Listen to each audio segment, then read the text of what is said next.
They didn't just plan genocide. They built brothels inside death camps, murdered their own children in a bunker, and turned paperwork into a weapon.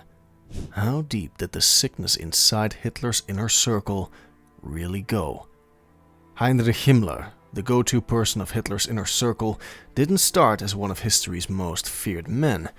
In fact, before rising through Nazi ranks, he was a failed chicken farmer with a background in agriculture and a fascination for astrology, ancient mythology, and racial science.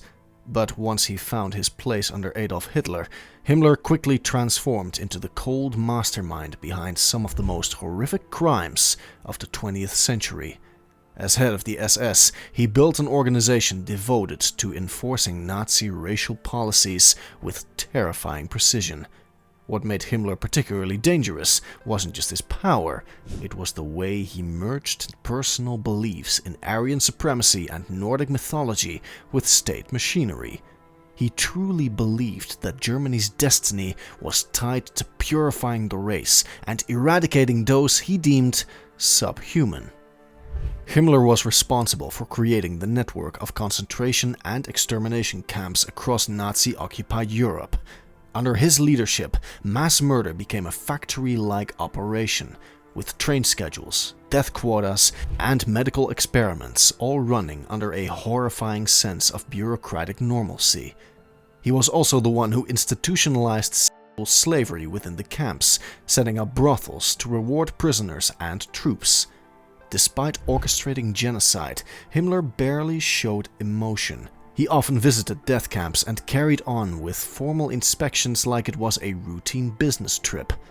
Toward the end of the war, sensing Germany's defeat, he even tried to secretly negotiate with the Allies behind Hitler's back, hoping to save himself. It didn't work.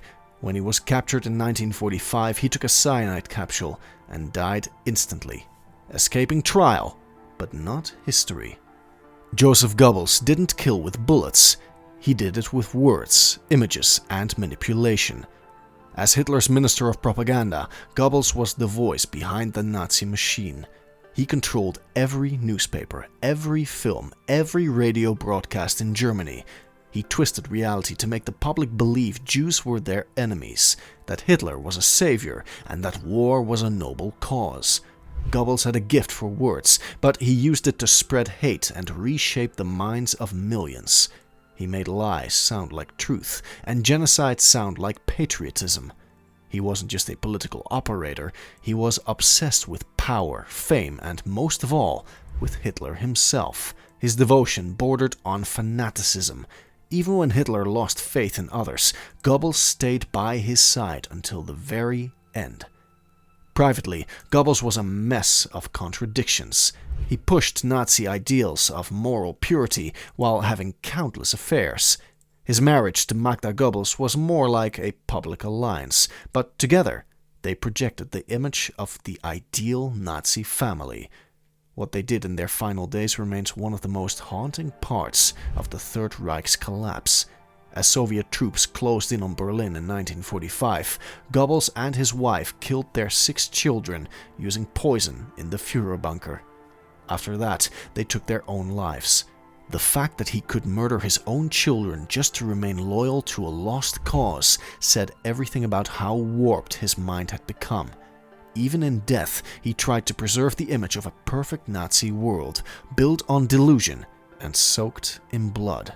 Hermann Göring started off as a World War I flying ace and national hero, but by the time World War II ended, he had become a symbol of Nazi corruption, excess, and moral collapse. He was one of the first to join Hitler and played a key role in helping the Nazis rise to power. Once Hitler became Chancellor, Göring wasted no time grabbing titles. He was head of the Luftwaffe, German Air Force, founder of the Gestapo, and later designated Hitler's successor. But while other Nazis were driven by ideology, Göring seemed more addicted to luxury and status. He wore elaborate uniforms, collected stolen art from across Europe, and lived in palaces while the rest of the country suffered. As the war dragged on, Göring's drug addiction, especially to morphine, started to take its toll. His once sharp military mind became clouded, and his behavior grew increasingly erratic.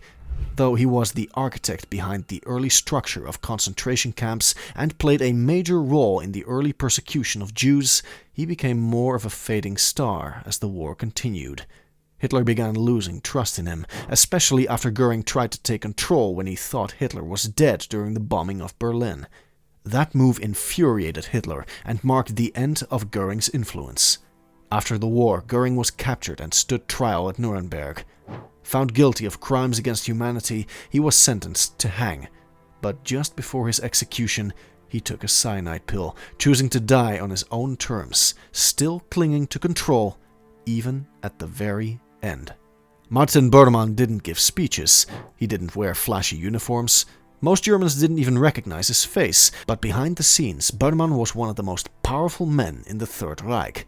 He wasn't in charge of the army or the SS, but he controlled something even more dangerous: access to Hitler himself. Every message, every appointment, every memo had to go through Bormann first. This control gave him the ability to manipulate what Hitler saw, heard, and believed. Over time, Bormann became the gatekeeper of the Führer's world, shaping policies and decisions from behind the curtain. His loyalty to Nazi ideology was absolute, but it had a dark edge. He hated Christianity, dismissed human rights, and believed the state should crush all weakness. His version of loyalty was cold, brutal, and fanatically efficient. He weaponized paperwork like a scalpel. He didn't need to shout orders, he buried people under orders, regulations, and legal technicalities. Entire groups of people were condemned by memos with his initials. He saw cruelty not as a flaw, but as a necessary function of power. To Bormann, compassion was weakness, bureaucracy was a weapon, and he knew exactly how to use it. After the war, Bormann vanished. His disappearance created one of the biggest Nazi mysteries. Was he in South America? Did he escape with secret files? It wasn't until 1972, when construction workers in Berlin uncovered a skeleton, that the truth came out. He died in 1945 trying to flee, his story ending not with justice, but with dust. Albert Speer was often called Hitler's architect, but that title barely scratches the surface. He didn't just build buildings, he helped build the Nazi war machine. After winning Hitler's favor with his clean, modern designs, Speer was given more power than any architect should ever have. He eventually became Minister of Armaments and War Production, overseeing factories that ran on the backs of slave labor. Speer liked to paint himself as the smart Nazi, the technocrat who wasn't part of the killing. After the war, during the Nuremberg trials, he admitted moral responsibility but denied knowing about the Holocaust. He claimed he was too focused on blueprints and numbers to notice the mass murder happening around him. Many people bought it. His memoirs became bestsellers. But the truth was darker. Documents and later testimony showed he knew more than he ever admitted. He was present at meetings where slave labor was discussed. He personally inspected concentration camps and used their prisoners to boost production. He wasn't just complicit, he was efficient, even proud of how much he increased output. His biggest talent wasn't architecture, it was self-preservation. He managed to convince the world he was different from the rest. But beneath the calm tone and clean hands was a man who kept the Nazi machine running. He may not have pulled the trigger, but he made sure the guns never ran out of bullets. The myth of the good Nazi didn't just help Speer escape the gallows, it helped him rewrite history. Eva Braun didn't hold political power.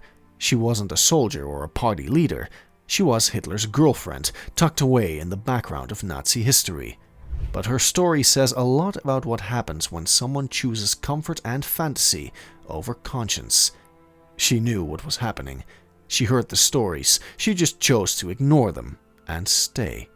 She lived in luxury at the Berghof while millions were being murdered across Europe. While ghettos burned and gas chambers filled, Eva sunbathed, posed for photos, and hosted tea parties. She created her own dream world where none of it existed, and when photographers came around, she smiled like a star in a fairy tale. That smile was broadcast to millions. Some argue she was just a bystander, but she wasn't silent. She played a part in shaping the image of Hitler as a kind, calm leader.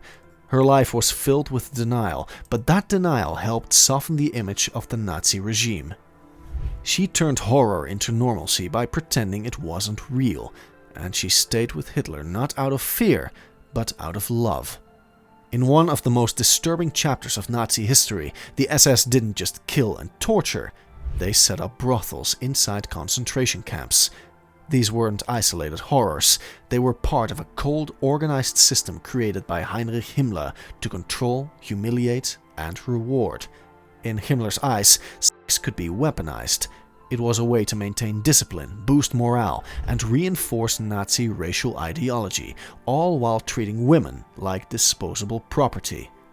The Nazis called these places incentive brothels, but in truth, they were just factories of abuse hiding behind bureaucratic labels. Women were not chosen by accident. They were inspected, stripped, and examined like animals. Most were political prisoners, sex workers, or women accused of violating Nazi moral codes. Jewish women were excluded, not out of mercy, but because the Nazis viewed them as racially impure. Others, often from Poland, France, and the Soviet Union, were picked based on appearance and health. They had no choice. If they refused, they were beaten, starved, or sent to worse camps. If they agreed, they were forced into sexual slavery under the constant threat of death. So, what are your thoughts about this? Let us know in the comments below.